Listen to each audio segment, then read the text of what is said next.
Best thing I saw today was Green Bay. They came out in what I thought was going to be a highly competitive game, and they took it to the 49ers. They had 3 turnovers. They scored 21 points off them.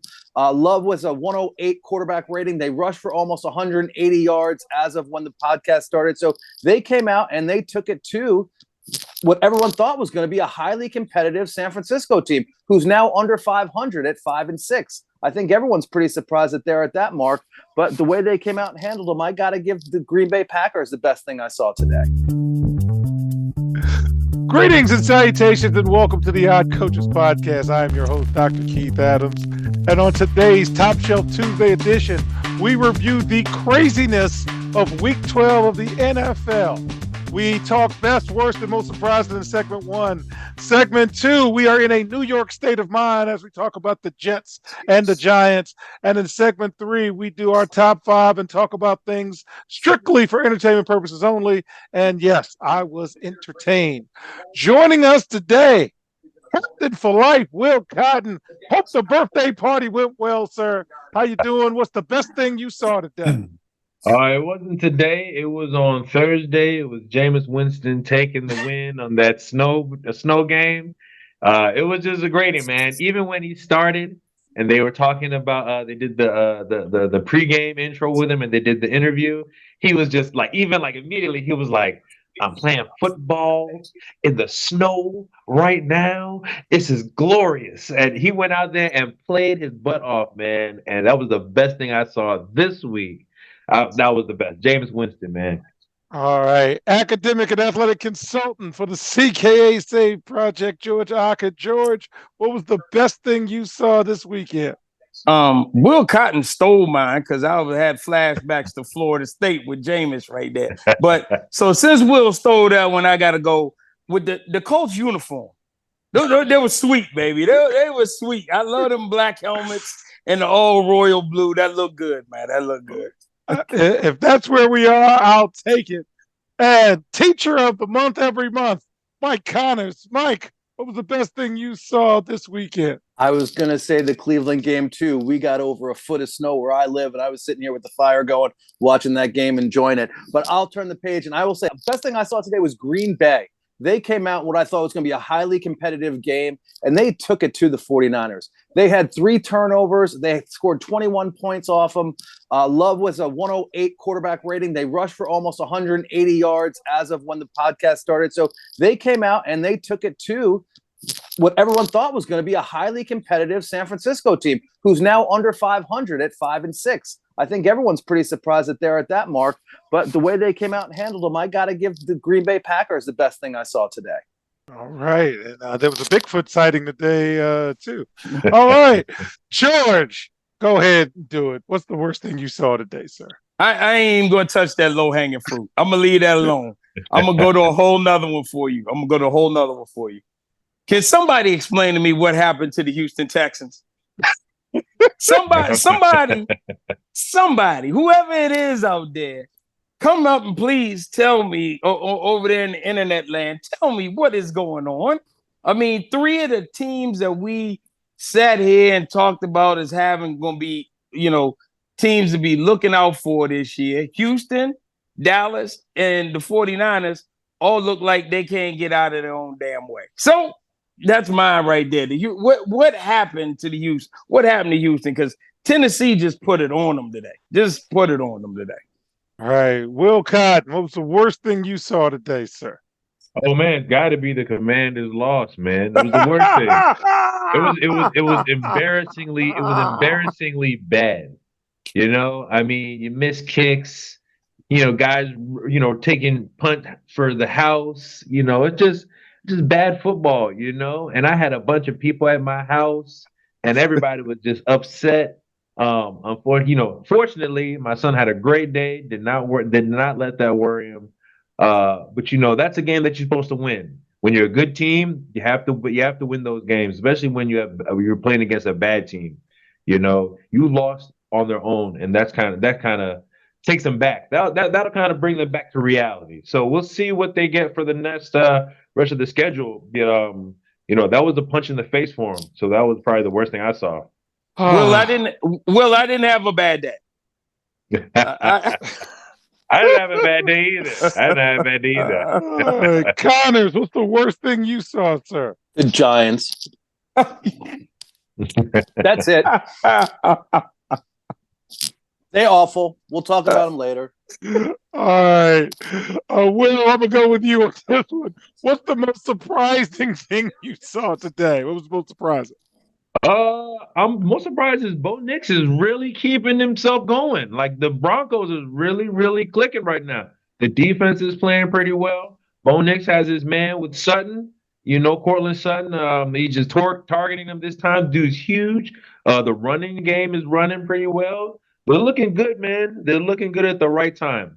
And that surprised me when they really, I mean, I know everybody beats Las Vegas, but they looked like a team that's ready to move on to the next, like, hey, we're ready for the playoff, or that's where we're trying to go. So that surprised me a lot. Okay. George, what's the most surprising thing you saw today?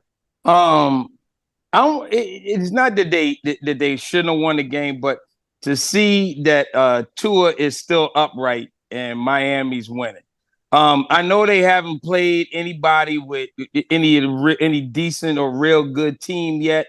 I know that's coming down the line, but the fact that he is, I'm actually glad that it's happened, that he hasn't taken a severe hit. I'm just worried that when they get to Buffalo and I guess they got to check their schedule, but they got a couple other hard games. I'm scared.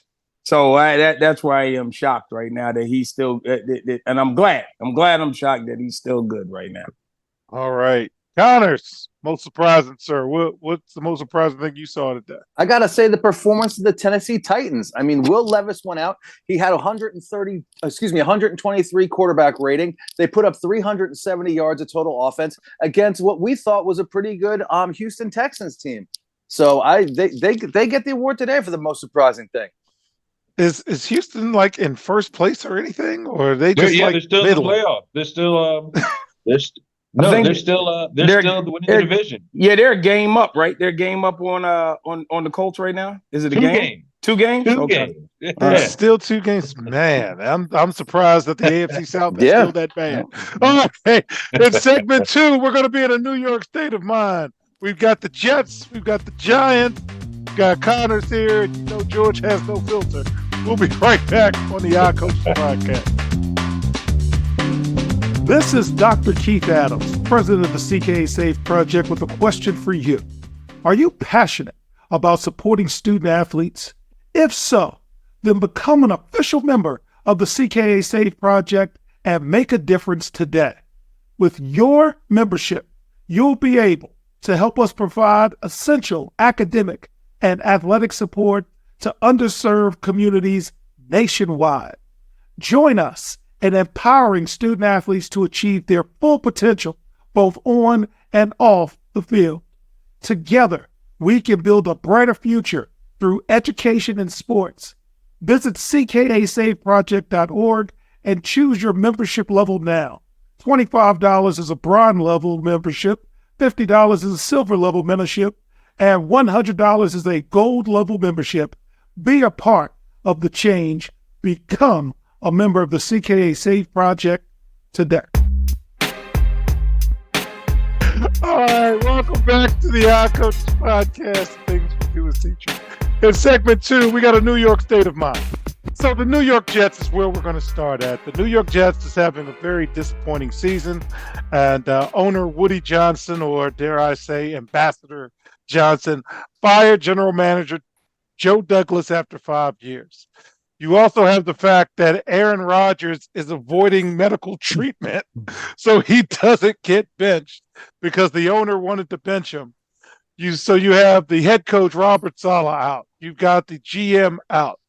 You are trying to make it through a season, and you don't know if Aaron Rodgers is coming back. He probably is not. So Mike Connors, you have the floor, sir. Any thoughts on the Jets before I pass it to everyone else, sir? The best owners in sports are the ones that you don't know own the team. When team owners start going into offensive team meetings and dabbling in the day-to-day affairs of a football team or a baseball team or a hockey team, that's nothing but bad news. Now, when you own the team, you should be hiring people to run the business for you. Elon Musk is not at Tesla every day. He hires the people that he finds the most capable, and he lets them run the day-to-day operations. That's what Woody Johnson should be doing. Okay? What he was most effective when he was in England, serving as the ambassador, because he didn't dabble in the day-to-day. When it came out that he was sitting in offensive meetings, the media up here went ballistic over it. Because is he running the meetings? Is he sitting in the back? What is he doing? I mean, there's some owners who put themselves in those places like Jerry Jones, and what's that gotten him over the last 30 years? Nothing but a lot of bills and a lot of disappointment. So he needs to know his place, hire the right people, and let them run the organization. All right. So, Will, I'm coming to you because of something you said on the show, if I'm not mistaken, when Daniel Snyder was removed. Daniel Snyder made a lot of owners happy because they didn't realize how bad they were. Any thoughts about the Jets in terms of their ownership and how they're running the outfit right now? I think that's why they were upset that he left. I think he was so bad of an owner, he outshined all the other bad owners what's going on. And now that he's gone, and with subsequently I wouldn't say immediate success, but the vibe that's much better in Washington, people can say like, yo, this is obviously a different franchise. And then now they look back at their teams and they say, yo, like, what's going on? What's going on? We've changed, coaches. We've changed GMs. We've changed quarterbacks. We've gotten the star receiver. We've gotten the number one free agent. We've gotten the number one pick. All this stuff means nothing when you have a bad owner. There's no reason that the Cowboys should not be 11-5 or 12-5 team. You know what I'm saying? They should definitely do that. But they have a bad owner who's going out doing bad things, and it trickles down. You hire the wrong people. Make the wrong selections in terms of who's going to play. The Raiders perpetually just terrible. Just always bad. So it's. I hope the fan base actually see like, hey, they're fundamentally a problem in the establishment, in the foundation. That is the owner. That's the problem. And we'll never. And you can really find comfort as a fan and say, we will not get better until we either remove this owner or have him out that in those meetings and that kind of stuff. So it's just you can't win like that. There's not one. But there are teams that don't win. Look like Arthur Blank. You rarely hear about them, but they always put a good product on the field. Whether it's win or loss, they put a good product on the field. Whether it's food, everything. There's no problem. Nobody goes to Atlanta. They're like, man, I hate coming to Atlanta. It's a terrible place. No, So I think it speaks to the ownership now, and now people see the immediate change. It's going to start happening more. The pressure, at least. So, George, you're an athletic director. You've been in charge of a lot of stuff. What would you do, or how would you advise the Jets? Because they're a mess right now. So I'm going to take this in a different angle because I'm not ready to put Woody Johnson in the Daniel Snyder category or bad owner category. He is an individual. He is an owner who made one bad decision. And his bad decision was to turn the entire team over to the sorry-ass quarterback of his that came in and has really destroyed the whole makeup and everything he had in place. Now, I'm not saying Robert Saleh was the best coach or anything like that, but when things go left and you give the quarterback this much power because let's be honest, Aaron Rodgers was running things in there. He's the reason Saleh gets fired.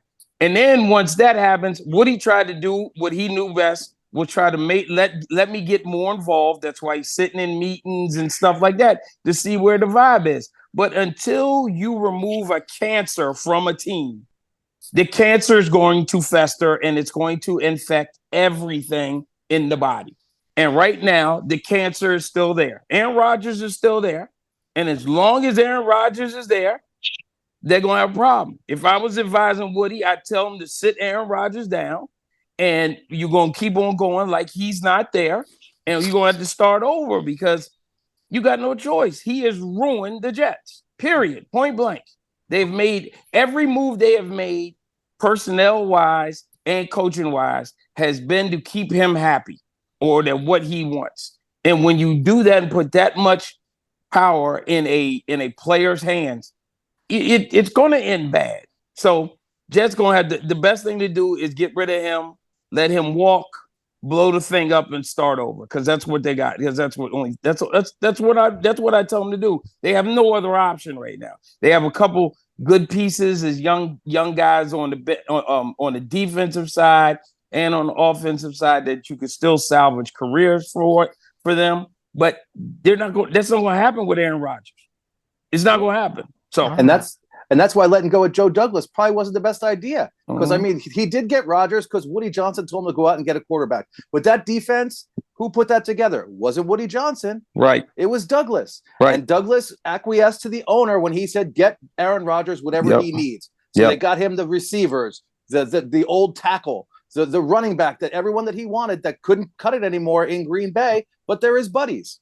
Yeah, when you make decisions based on what a player wants, who can't see, it's just like everybody else. You know, coaches will get mad about it, and I've been in this situations.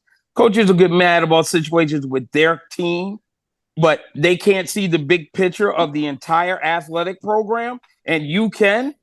When you do it for one, you're going to destroy the morale in the house. And that's what's happened. And he is a legitimate cancer in the organization. So until you cut the cancer out, there's nothing else going to go right.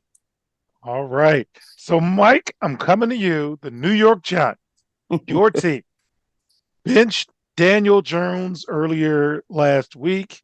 He was expected to remain a backup, and he was benched in part because they didn't want to pay the money in case he got injured. To my knowledge, Daniel Jones went to him as a man and said, hey, let's just cut our losses. Jones was released. Giants will take the hit. Jones is looking for a contender to be on. But share your thoughts about how the Giants handled all of this. What do you think, Mike? I quote the owner, Wellington Mara, when he was quoted as saying, we've done everything we could possibly do to screw this kid up. They change coaches constantly. Was he picked too high? Yes, I think he was picked too high, the number 6 pick. Was he a first rounder? Probably, but I think they set him up too much with too much pressure. Gettleman, the GM who took him, saw a second coming of Eli Manning, who didn't have Eli Manning's skills or development. And it was just the same coach that Eli had at Ole Miss that this young man had at Duke. So he thought he was going to come in and be the second coming of Eli. Daniel Johnson did nothing wrong. He tried his best. He owned up to everything in the New York media. He never dodged a question. He never blamed another player for not being in the right place. He always said, it is on me. I need to perform better. They set the young man up to failure. God bless him for getting the bank. I mean, he did nothing wrong. He had a great run in one season, beat the Vikings on the road in the playoffs, and got himself a contract because of it. Then when they went and played a better team in the Eagles that year, he got his head handed to him. But he did nothing wrong. That was an organizational problem that the Giants had with changing coaches too often, not giving this kid a chance to fit into a system. And like I said, they probably picked him too high. But Daniel Jones does not get any blame in my book for anything that he did. Okay, Cotton Man, where are you on the Giants, man? What do you think? First of all, I think they did everything the right way. The Giants did a very classy move, whether they're displeased with Daniel Jones. They, cut him, waived him. They didn't become a big thing. They were able to focus on whatever they want to do moving forward in the season, whether it's this week or move. They did that. A lot of teams wouldn't have done that. A lot of teams would have embarrassed teams, had them on the sideline, had them in a jacket. They had them playing scout team safety. They had him playing safety in the scout team during defense. I mean, I think that was classic for them to say, okay, go, if you want to go find another team, go ahead and do your thing. Teams mess up, man. It's a fine line to select really good talent, that really good for a long time too. Daniel Jones was the right way when it was time to pay him. They paid him. They didn't have another option. So I'm not mad at that. And based on quarterback contracts in the last 2-3 years, it looks like a steal. It doesn't even look that bad anymore. It's like, oh, that's how much money's left on his contract. Cool with me. I think the Giants will find a team. I think they'll find a guy. They have a lot to work to put in. They have a lot of things. Their GM is a little. They like their coach. The GM needs some help. But we'll see. But the Daniel Jones is over. Whatever they can figure it out. I think we're looking at Shador Sanders or Cam Ward. So that could be a new era anyway. So that could be exciting for fans. So Daniel Jones, he still walked away with what, $35 million anyway. Yeah, don't cry for me, Argentina. He's made $105 million in his career so far. From the Giants. Oh yeah. Nobody's crying. He's gonna have a very nice Christmas regardless of what happens. Okay. So George, give advice to the Giants. Good luck with that one. What do you think they should do? Get a new GM. This is GM's fault. GM he drafted him, and they were and the bad thing about it was when they realized that he wasn't who they thought he was going to be, they figured it was the people around him. So now we're going to go get a new coach to develop him. Now we're going to go get all these players around him, develop him.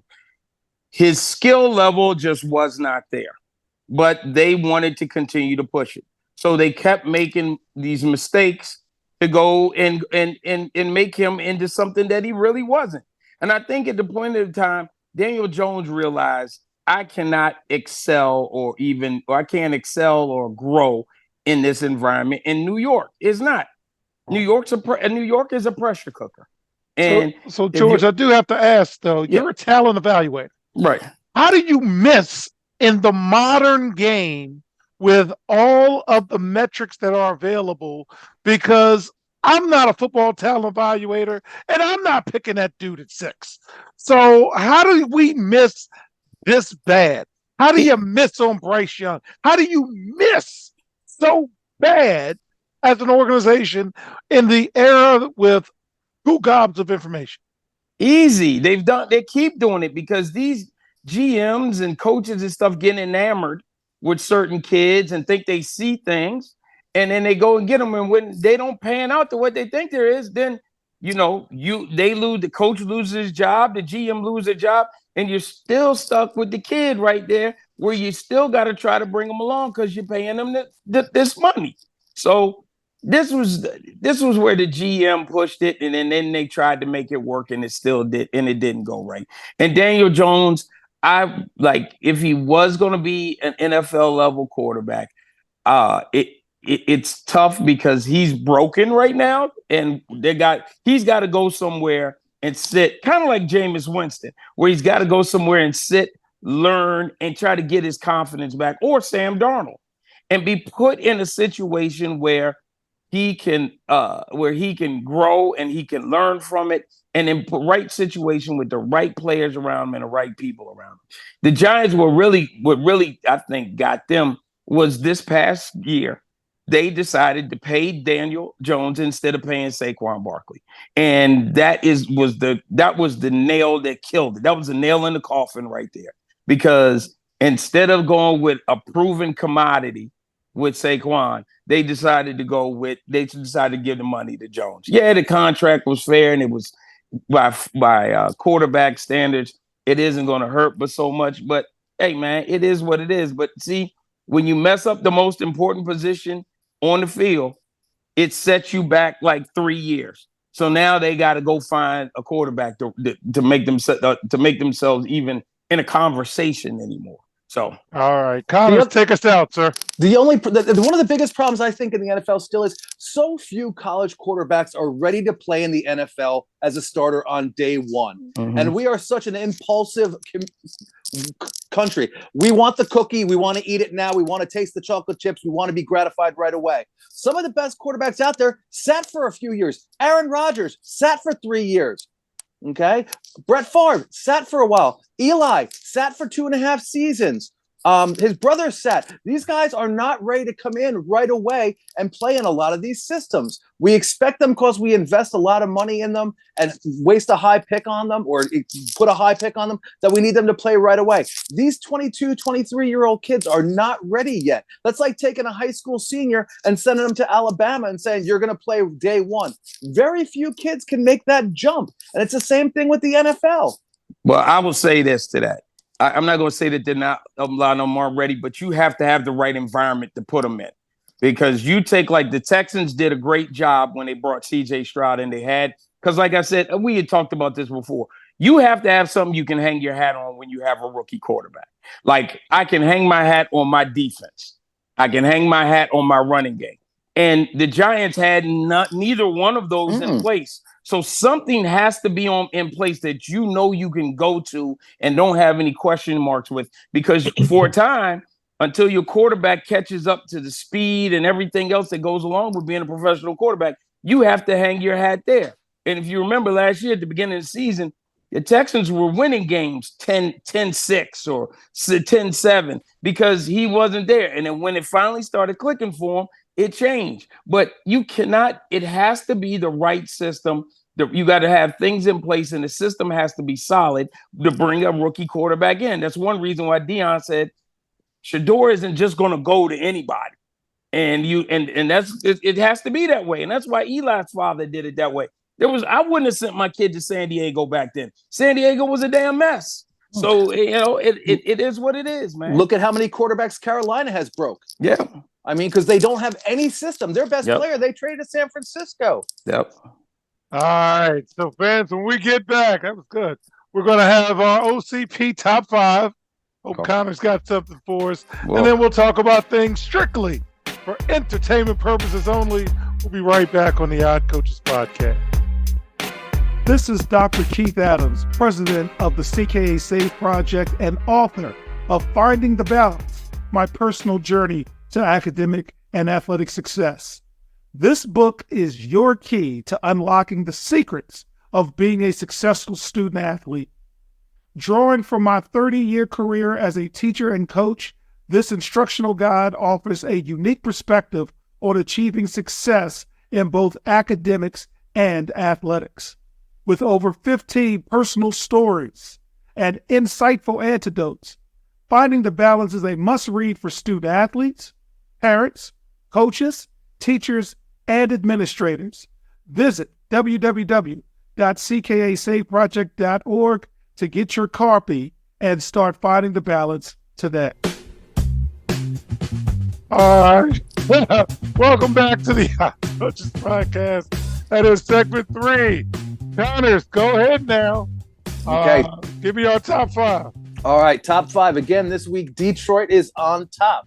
Okay, I got them number 1. I got Buffalo at number 2 because they still knocked off KC last week. I got KC at 3. I got Minnie at 4. And my 5 was up in the air, but after their performance today, I got to give it to Green Bay. Philly was the other one I have in question for number 5, but they play later tonight, and I don't like Philly to begin with. So we'll give it to Green Bay, and this way George won't yell at me. All right. So, George, what do you think about the top 5, sir? I like most. I like it. It's pretty good. I still got the King out there. I got him at probably got to put him up at 2. Just because Buffalo beat him, you got one loss on the whole season. And they didn't look good against Carolina today. That was the other reason today they looked rough. They haven't looked good in any game this year.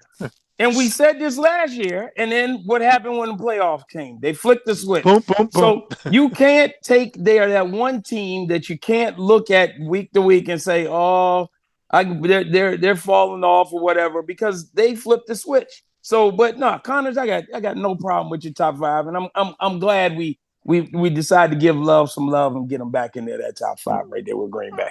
All right, Cotton Man, any yay or nay on the top 5?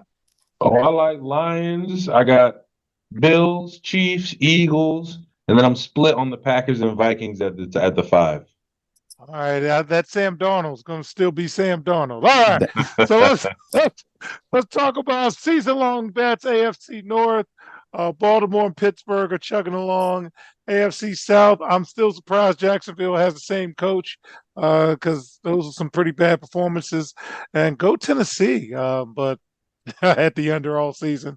AFC East, I'm still not a believer in Miami, and Buffalo will take me to the promised land. I got them over. I was wrong about Denver, already lost on that one, but Las Vegas will still lose.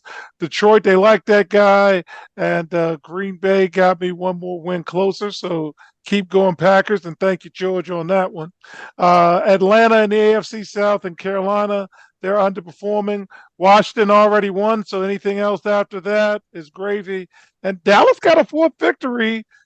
Can we sneak in another 6 to let me win? I don't think so. No. All right. AFC West, we got Rams in Arizona. Arizona lost, and I think the Rams play later. So this week, though, I was 3 for 4 again. Last week I was 3 for 4, but I'll take it because I got the 3-play hit. So let me tell you, I had Washington minus 10.5. They let everybody down. Green Bay -5, Arizona +1. That 2-play loss, but my 3-play Will Cotton. Detroit -7.5, Miami -7.5, and Tampa Bay -6.5. We went to the pay window. Add that to the 3 from the college, and I got a 6-play win for the first time in my career. But it's not that much money because I don't bet that much. My 4-play, once again, George, Kansas City, Washington, Detroit, Miami. How can Washington not just win the game? Killing me, man. And it was given to him. They tried to give it to him. Okay. For the over, I had Tennessee and Houston over 40.5. I thought they would get 41 or 42. I didn't know it was going to be a Big 12 game. And then under, I had Tampa Bay and New York Giants. And my upset was Arizona. But hey, it happened. Will, did you do anything strictly for entertainment purposes only this weekend, sir? Thursday, yeah. Jameis got me to the pay window. I took him to the money line, man. I just felt something about not pay. I went to the line, which I think was like a +3.5. And it was snowing crazy. So, and then when he gave that speech, I got in a live bet and I said, "Oh yeah, this dude is going to keep us in the game." So, nothing. Connors, did you talk to your guy this week? Nope. Nothing. Akiak, what about you, sir? Well, college was good because somebody on this show tried to tell me to look out for Army, but I told him Notre Dame was going to handle that, and then they're still ranked. Yeah, and Green, it ain't Tuesday yet. Green Bay took me to the window today, and we're gonna see because Monday night, them Chargers are turning the corner with Will Cotton. The Chargers are turning the corner because they 7-3 right now. They're pretty tough. They're pretty tough. They've been there. They've been there before. Will Cotton. They're pretty tough.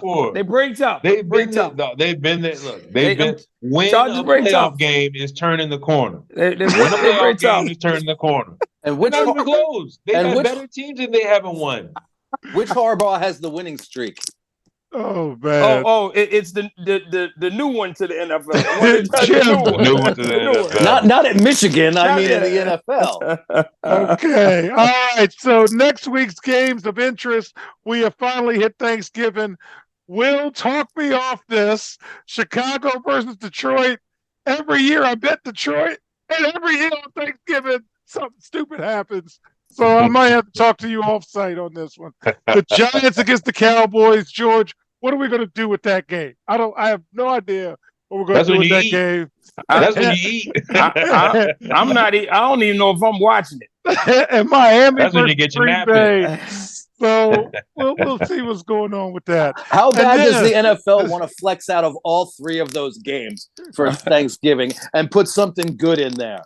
Come on, those are 3 bad games. And then the NFL is itching in on Black Friday. Oh yeah, Vegas against Kansas City. Oh yeah, is that on Amazon Prime? I believe. I think it's on Prime. Let me see. Yeah, it's on Prime. It's on Prime. Yes, wow, it is. Man, it's on that Prime. is so wrong of the NFL, but they don't care. No, they don't, because they just want the money. And plus, you got to see round 2 to see what to watch the King go crazy on the Raiders again for calling them Kermit the Frog. So Oh, it's man. Yeah, right. And then on Sunday, we've got the Chargers against Atlanta coming west to east, Pittsburgh against Cincinnati, Arizona against Minnesota, Indianapolis against New England, Seattle versus the Jets, Tennessee versus Washington, and what now becomes a must-win game for the Commanders because they're trying to get in a wild card. Houston versus Jacksonville, the Rams against New Orleans, Tampa Bay against Carolina. What, Baker in Carolina? That would be interesting. He was. Philadelphia against Baltimore. Both teams got to win that one. San Francisco against Buffalo. I think it's over, and we won't see following. And the Monday night game, Cleveland against Denver. Yeah. All right. Connors, is there anything of note that's got your attention for next week? Ugh, no. Maybe Philly, Baltimore. That's probably the only one. The rest of it is maybe there'll be some good college games, or there's some good wrestling matches coming up in the NCAA with Oklahoma State going on the road. But other I than thought you were that, talking about war games. I was No. excited. Any games next week catch your eye? The Eagles, Ravens, the Steelers, Bengals, because we'll see if the Bengals even have a season left. Chargers, Falcons is going to be interesting because they're turning the corner in San Diego or LA. where are they? I think They're going to Atlanta. They're going to Hotlanta. They're going to Hotlanta.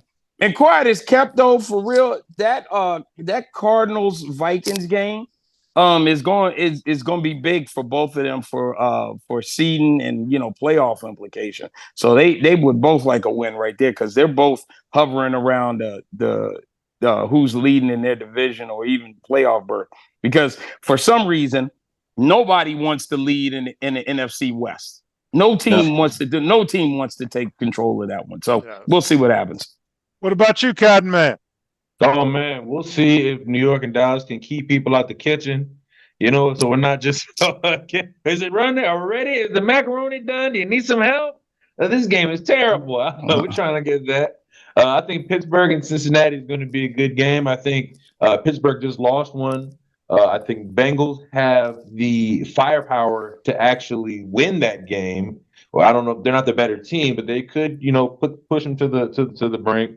Atlanta, Los Angeles, like George said, I think is going to be a really good game. It's going to be a lot of scoring. Very interesting about Tennessee and Washington and the Houston and Jacksonville. Both of them need to win.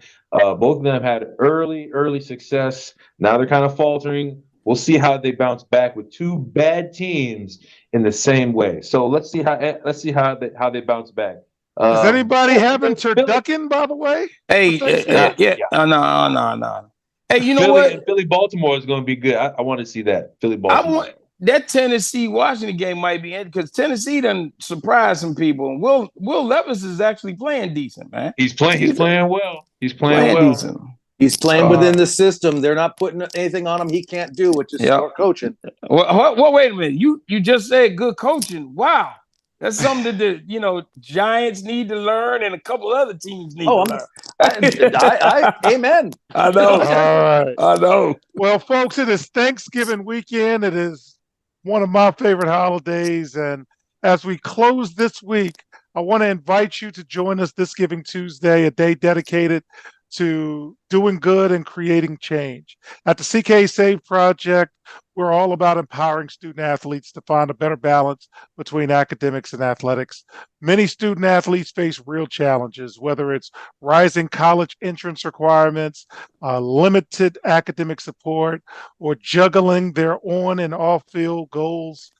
That's where we come in. And through our programs and resources, we help young student athletes succeed academically, athletically, as well as socio-emotionally through our holistic approach.